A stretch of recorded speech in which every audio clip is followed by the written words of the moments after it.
আসসালামু আলাইকুম। সকালে আশা করি আলহামদুলিল্লাহ ভালো আছেন। বাংলাদেশ ন্যাশনাল টিম ক্রিকেটের পিস কিউরেটর অর্থাৎ কামিনী ডি সিলভা যেই মিরপুর শেরে বাংলা ন্যাশনাল ক্রিকেট স্টেডিয়ামকে দিনের পর দিন, বছরের পর বছর, যুগের পর যুগ কাটিয়েও মিরপুর শেরে বাংলা ক্রিকেট স্টেডিয়ামের আচার আচরণ চেঞ্জ করতে পারেনি টমি হ্যামিং বেশি দিন হয় নাই। তার আগে মনে হয় 2 বছরের মেয়াদে বিসিবিতে কাজ করতে আসছিল। As a curator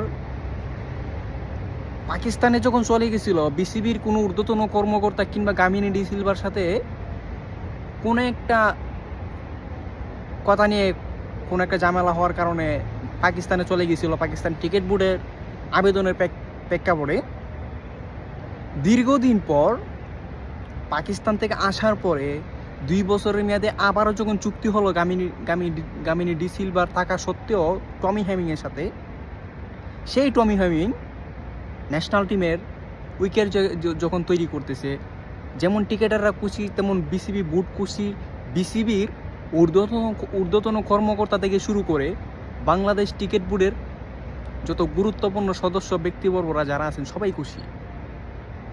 Tony Hamming as a piece curator সিলেটের মাটিতে যে নেদারল্যান্ডের সাথে যে সিরিজটা হচ্ছে, আসন্ন এশিয়া কাপকে সামনে রেখে প্রস্তুতিমূলক যে সিরিজটা খেলবে বাংলাদেশ এন্ড নেদারল্যান্ড, ওই সিরিজের উইকেটটা কিন্তু অলমোস্ট টনি হ্যামিং তৈরি করে ফেলছে। এবং মাঠের যে আচার আচরণ, মাঠের যে চেহারা, মাঠের পিচ কাটিং পুরোপুরি চেঞ্জ করে দেওয়া হয়েছে। সেই কামিনী ডি সিলভা দেশের শীর্ষ পিস কিউরেটর হওয়ার পরেও, যুগের পর যুগ পার করার পরেও কেন বাংলাদেশের উইকেটের আচার আচরণ চেঞ্জ করতে পারে নাই, সেটা কামিনী ডি সিলভার কাজের অভিজ্ঞতা দেখলে বোঝা যায়।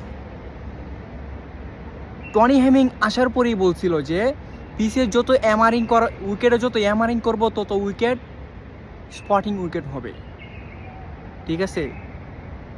এবং অবশ্যই কামিনী ডি সিলভা টনি হ্যামিংয়ের এই পরামর্শগুলো যেহেতু দিছে, সে এসে সোশ্যাল মিডিয়া প্ল্যাটফর্মগুলোতে খুবই পাবলিশ করা হয়েছে এগুলা, অবভিয়াসলি কামিনী ডি সিলভার নজর কিন্তু এড়িয়ে যায় না, নজরে পড়ছে। তো কামিনী ডি সিলভার চাকরি আর কতদিন স্থায়িত্ব হচ্ছে সেটা আমরা জানি না, কিন্তু টনি হ্যামিং অলমোস্ট 2 বছরের একটা চুক্তিবদ্ধ হয়েছে বিসিবির সাথে। 2 বছর